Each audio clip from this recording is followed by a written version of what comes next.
Hey guys, welcome back to another sports stuff video. Today, we're going to be talking about the Jacksonville Jaguars and the offseason plan I've laid out for them. If you guys do enjoy, please give it a like, comment, subscribe, hit the notification bell to be notified when I post next. Let's get into this video. So for the Jacksonville Jaguars, I need to fix that because that was for a different video. Stretch the screen. There we go. All right, Jacksonville Jaguars and their offseason plan I've laid out for them. So with re-signings, you have $11 million to work with. Obviously, we're going to do a couple of cuts and trades to bring that up. But because we are positive in the re-signings as of now, we're going to start with the re-signings. First off is Ezra Cleveland. Got traded from the Minnesota Vikings over the Jacksonville Jaguars. Played really well post-trade. He had a 60 PFF grade, 57 pass blocking, 60 run blocking, 3 penalties, and 3 sacks allowed this past season. He was honestly great post-trade. Started for them day one the minute he got traded. He's a valuable piece of the O-line. And he has all the leverage, right? You gave up draft capital to get him, and you want to keep him, so he has the leverage to get paid whatever he wants. He's in free agency. A lot of teams will want him as well. So I decided to give him a 3-year, $49 million deal, $24.5 million guaranteed. That is 50% guaranteed. If I'm the Jaguars, I'm putting pen to paper before this the free agency even starts. What Ezra Cleveland provided them was not only solid play, but solid option for the future. He's only 27 years old, so he can sign to a 3, 4, 5-year deal and still feel comfortable that he can perform. He's been one of those guys the last few years that has been under the radar good, but never great. And I think that Ezra Cleveland played really good post-trade. Might as well keep him and keep that vibe going. Then the next one I'm going to be doing is Josh Allen, the pass rusher. This season had 35 tackles, 19 sacks, 2 forced fumbles, 40 stops, and 54 hurries. He had a career year in every stat you can think of, whether it's tackles, sacks, forced fumbles, stops, hurries. It was a career year for Josh Allen. But from everything I'm reading online, they're nowhere near close to an extension. But the owner and the GM, Trent Baalke, have already said that there's no way he's leaving Jacksonville. But they're nowhere close to an extension. I don't think Josh Allen will want to play on a franchise tag. So either they're going to tag him and work out an extension, or they're going to tag and trade him. And so I decided to tag him. We're not going to trade him. At minimum, he plays out the season. We tag him again next year. But I am not letting him walk. Unless a team's offering me a first-round pick and a player, or a second-round pick and a star player, I'm not interested in trading Josh Allen. He's the best player on this defense. Nothing happens without Josh Allen doing something.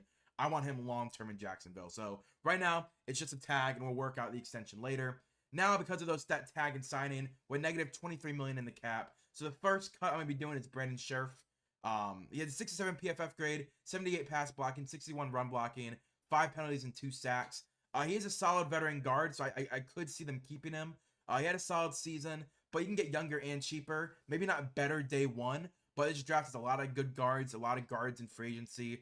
And paying this guy $16.5 million, it's just not worth it in my eyes. You can save $16.5 million cutting him. That immediately would get you back in the positive with the cap space.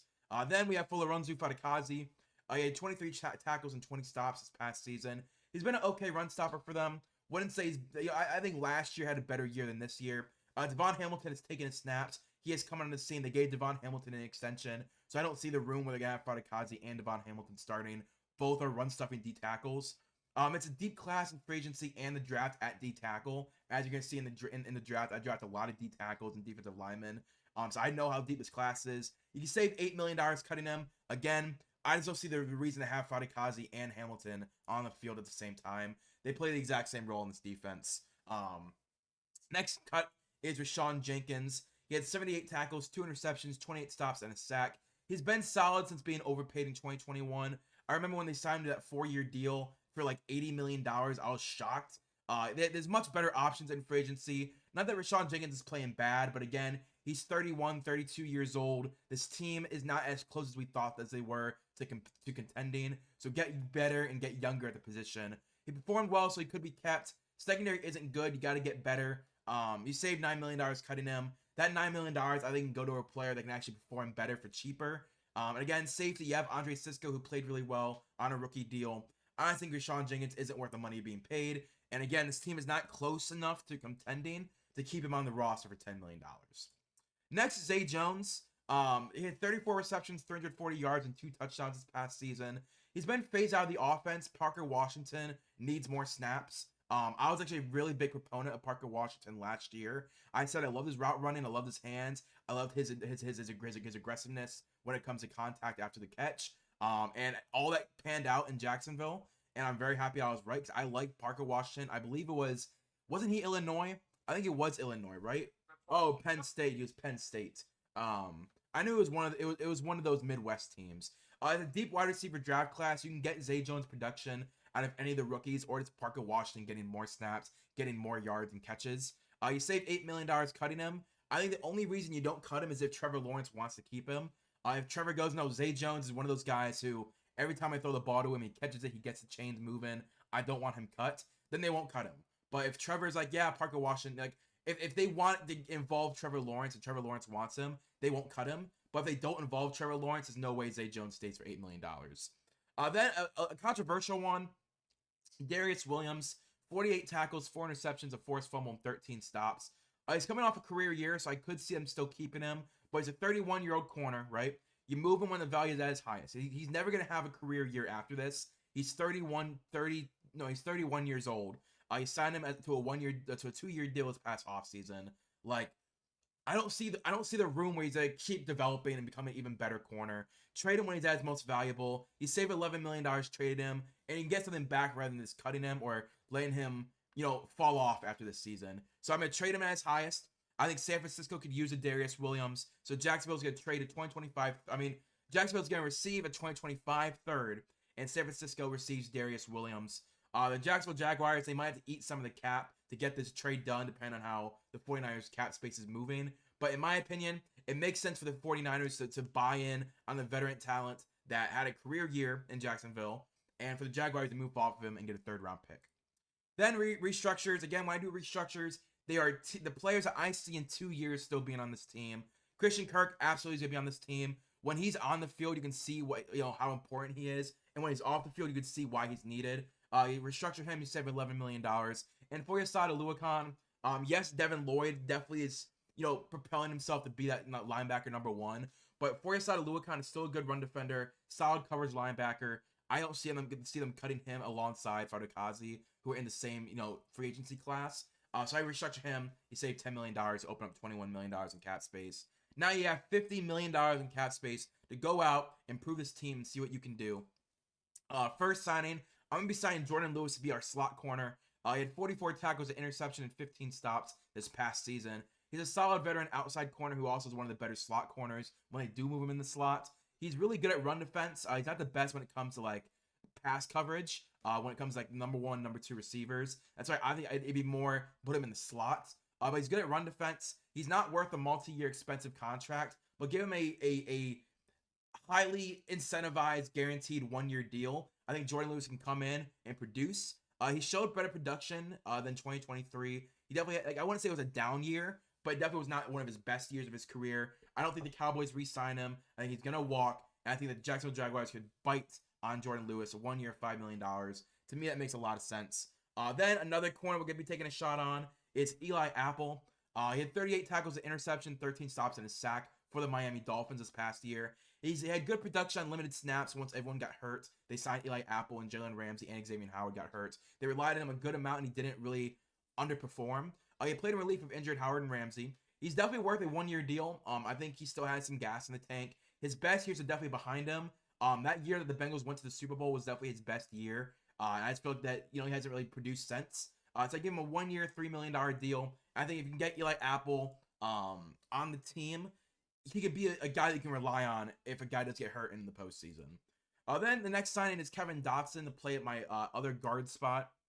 He had an 85 PFF grade, 68 pass blocking, 89 run blocking, 2 penalties and 4 sacks allowed. He's a dominant run blocker, and we know that this team loves to run the ball with Travis Etienne.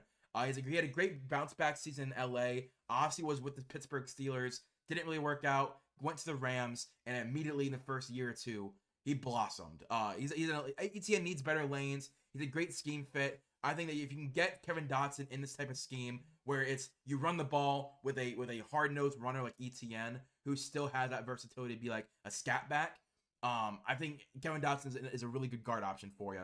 So we're doubling down. We're basically taking that Brandon Scherff money and giving it to Kevin Dotson. So I gave Kevin Dotson a 4-year, $65.5 million deal, $43 million guaranteed. That is 65%. Maybe it's a little bit of an overpay, but I do think that Kevin Dotson is worth the money. And I think year one is going to be one of the more dominant run blockers in the NFL with ETN behind him. Because while ETN has the power to be like a Nick Chubb, Derrick Henry, bullnose you down the field, he can also immediately swap to his, his scat back versatility of like, oh, I'm gonna juke you out of your shoes, boom, boom, boom, run 50 yards for a touchdown. I think Kevin Dotson's a great option for that in the run game. I think that the Jaguars could definitely, need a guy like that. The next signing I'm going to be going with is Jordan Whitehead, the safety from the Jets. He had 74 tackles, 4 interceptions, 26 stops, and a sack this past season. He would be a great replacement of Rashawn Jenkins. I believe he's 4 or 5 years younger than Rashawn Jenkins. I think he's 26 or 27. He's shown growth every season. He was with the Buccaneers when they obviously won that Super Bowl. Goes to the Jets, plays really well for the Jets in that secondary. And I think if you can go to the Jacksonville Jaguars, him and Andre Cisco would be a formidable duo. Do it all starting safety, whether it's free safety, strong safety. We've seen Jordan Whitehead play both and succeed at both. So I decided to give him a 3-year, $31.75 million deal and 19.75 guaranteed. That is 63% guaranteed.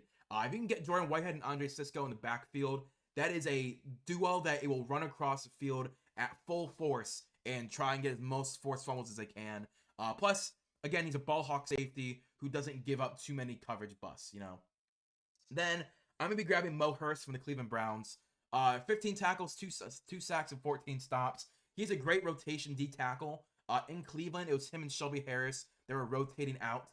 And Jordan Elliott alongside Dalvin Tomlinson. And Mo Hurst, when he was on the field, was a really good pass rushing D tackle. He was healthy most of the season and proved that he's still valuable in his role. Will not start, but will be useful. He's cheaper than Fadakasi. Plays a different role in Fadakasi. Yeah, the run stuffing Devon Hamilton. You can bring Mo Hurst in a certain snap to be that pass rusher. And he's still a good run stuffing D tackle as well. 1 year, $2.5 million. Every time Mo Hurst plays, he's good, but he can never stay healthy. So if he can stay healthy for you in that 1 year, as you can see with the Browns, he stayed healthy, I think, in 15 of the 17 weeks that he played. He was really good. He was really good when he was on the field. Then we're going into the draft with $19 million. Again, you have $10 million of extra space. If you want to sign another running back, sign another linebacker, you can. But I'm going to go with $19 million. And this is my draft class. I really like this draft class. It gives a lot of depth and a lot of potential upside starters for this team. Again, I don't think the Jaguars are close to competing right now. I think they need another 2 years of development from Trevor Lawrence to really become that AFC South team. And the AFC South is getting tough, so we need players that will help now and in the future. So at 17, Brian Thomas Jr. makes sense. I don't think they're re-signing Calvin Ridley. I let him walk in my offseason plan. Don't think they're going to re-sign him, because if they do re-sign him, they have to give a higher draft pick to the Falcons. So they have every incentive to let him walk. At 17, we'll grab Brian Thomas Jr. Obviously, best deep threat in class, yada, yada. I talk about him all the time. It's either this or corner in round 1, but I decided to wait until round 2 for a corner, because like Mike Sandstrom, DJ James, TJ Tampa, those corners I think are round 2 talents that if they can get in the round 2 will be a round 1 type production. So at 48, I grabbed DJ James out of Auburn. DJ is a really good outside corner. He's a really good replacement of Darius Williams. Then you can move Jordan Lewis to inside corner. He can be at slot corner. He's great in man and zone. He's only 164 pounds, so DJ definitely needs to add more weight to his frames. In the NFL, if you're a lightweight corner, wide receivers will abuse you. Like, they will just push off of you and keep going. So DJ needs to add some muscle. Maybe he starts at slot corner his first season, but he's a true outside corner at 6'1". He needs to work on run defense, but that's why I worry about, like, if you're a lightweight corner, especially an outside corner, you're going to get thrown off by big-bodied people. And in the NFL, they're all 6'4", 250 pounds. Like, you got to add some more weight. You have room to improve your weight when it comes to muscle. Then at 79, I'm grabbing Braden Fisk from Florida State University. They got robbed, man. They got robbed. But he's a really good D-tackle prospect, Fisk is. He's a good run stopper and a good pass rusher. He can be inside, outside pass rushing threats. He might start day 1, but if I have Devon Hamilton and I have Mo Hurst, I can bring in Braden Fisk. Fisk can be either run stuffer or pass rusher. You bring in Mo Hurst situationally. I can see Braden Fisk starting day 1, but maybe you want to sit him and go with a veteran option at D-tackle day 1 next to Devon Hamilton. But I definitely think that he can start day 1 if you need him to. Then at 96, I'm grabbing Cedric Van Pran from Georgia. Probably one of the better centers in the class. Jackson Powers Johnson is the only first-round center I see. But I don't see Cedric Van Pran making it out of the second round. He's a day 1 starting center for you. He started every single championship run that Georgia had and played in high tense games and did not fold. He only let up 1 sack in his career against all that talent. I don't see Cedric Van Pran making it outside the second round. That's where I disagree with PFF. I think he's a second round talent. I just don't see Cedric Van Pran not going in the second round to a lot of teams. Then at 114, I grabbed Michael Barrett from Michigan. Barrett, he had 50 tackles, 18 coverage stops. He's a great coverage linebacker. He needs to work on run defense. He's also a pretty good pass rusher at 6 foot, 240. It's a good base to work off of. Maybe add 10 pounds of muscle, make him 6 foot, 250 with pure muscle. 10 more pounds of pure muscle. Good coverage linebacker, good pass rusher when it comes to blitzing. Needs to work on run defense. But when you have Devon Hamilton and you have Braden Fisk, I think you can let your linebackers be a little worse at run defense, and let them flourish at coverage. Because again, this is now your Fuller runs you. This is now your 40-sided Luakon replacement. Hopefully in the future. Christian Boyd, another D tackle. Proved to be productive his last 2 seasons. He's an A and B gap versatility. So if you want him to be that depth guy behind Devon Hamilton and Braden Fisk with Mo Hurst, I would really rely on him out of Northern Iowa. He has upside to start in the future, but I would definitely have him more as that backup day one, who's a rotational guy. Then at 155, I'm grabbing Jalen Simpson from Auburn. Let me get to my notes about him. Simpson, he's a versatile safety from Auburn. Played box, deep, and slot corner. So box safety, deep safety, strong safety, free safety. Then he played some slot corner as well at Auburn. Not a great run defender, but he's good in coverage, 6'1", 180. I wouldn't call him like a hard-hitting safety. I'd say he's more of that fluid, like he's where he needs to be safety. So yeah, DJ James and Jalen Simpson from Auburn in your backfield. They have, similarities with each other. If you want Jalen Simpson in certain packages to be that slot corner, you move DJ James back outside. They have versatility. They played with each other last year. I think it makes a lot of sense. Then at 195, I'm taking a shot on a D2 tight end, Marshall Martin IV. Martin had an elite 2022 season. He had 875 yards, 12 touchdowns, 14 yards per reception last season. This year, had a down season, but still had a fun run blocking season. He has an interesting frame for a tight end, which is why I'm shocked how good of a run blocker he is. He has a high upside tight end prospect. You now have a backup tight end behind Evan Ingram, because I believe Evan Ingram's still not on a long-term extension. So you bring in Marshall Martin. And I think he's not going to start day one, but he's an interesting receiving option, kind of like what Noah Gray is for the Chiefs. We'll say Noah Gray because they just played yesterday. Noah Gray for the Chiefs is a good run-blocking tight end and also a solid receiving option. I think Marshall Martin in the 6th round could be that for them as well. Then, also in the 6th round, 211, I grabbed Tanner Bortolini. Bortolini, that's a fun name to say. He played every position but left tackle in college at Wisconsin. Played center this past season and played pretty well. He can be a swing option anywhere, be a backup option anywhere. You always need versatile offensive linemen who have experience playing everywhere. So it's not like they're struggling if you need to call on them during a game. Someone gets injured. Tanner has experience playing that position, kind of like Ezra Cleveland was for the Vikings, where he played all over the offensive line. Tanner can be that guy for them. And then Roger Rosengarten, you're going to keep seeing him in my mock drafts. I think Roger's one of the highest risers from the Senior Bowl. He dominated everyone at the Senior Bowl, all the pass rushers. He has the potential to start down the line. He's a solid backup at least. You always need good tackles. I just think it makes the most sense. Let's grab Roger in the 7th. Keep developing him. We saw him dominate Senior Bowl talent that's in the 1st, 2nd, 3rd round. And I think that Roger can be that guy who is like, wow, this guy went in the 7th and had a pretty solid 8, 9, 10-year career as a backup who had stopgap starting minutes and played well. But if you guys enjoy, please leave a like, comment, subscribe. Hit the notification button. Hit the notification button to be notified when I post next. I don't see them as contenders this year. So what I decided to do with this mock draft is a lot of high upside guys that maybe won't hit year 1, but year 2, 3 of their rookie contract. These guys can all be stars in their respective roles. But if you guys enjoy, please leave a like, comment, subscribe. Hit the notification button to be notified when I post next. I'll see you guys later. Peace and bye.